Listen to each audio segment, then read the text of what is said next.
It's not good enough to just generate content. Any content is not good content. In fact, there's quite a lot of garbage content. In many ways, it's actually worse to make garbage content. Here's why. Hi, my name is Christopher Sandoval. I'm a product marketing and developer relations expert, and I'm here to make your product and your marketing just a little bit better. This is one of my favorite pictures. This is a picture from Super Mario Brothers, and I think this illustrates my point beautifully.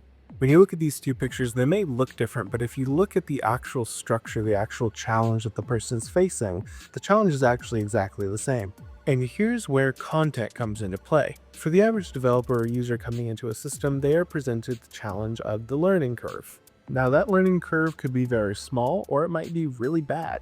But at the end of the day, the user is sold on your product. They want to learn how to use the product, and they want to be guided to an ultimate state. Now, the reason I share these pictures is because one of these images represents a poor onboarding experience with really sort of middling content that may not be laser focused on specific problems or specific user types, that doesn't really help guide the user to their end goal.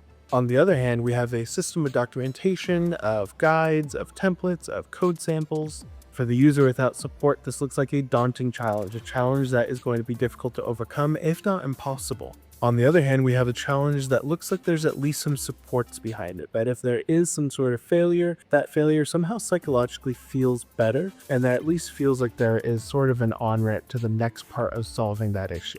I'm going to dive deeper into this in the video that I'm rendering right now, but I want you all to understand the difference between garbage content and good content is the difference between engaged developers and engaged users and users who feel abandoned. And that can be really significant for your long-term product strategy. So the story here is to invest heavily in your content, but don't just treat it as an afterthought. And ultimately, content is going to be the foundation and backbone of any good developer onboarding strategy. I hope you enjoyed this. If you liked it, you can find me on LinkedIn, Instagram, and YouTube, where I post this kind of content pretty much every week. Go ahead and drop me a like, follow, subscribe, or connect, and I'll see you next time.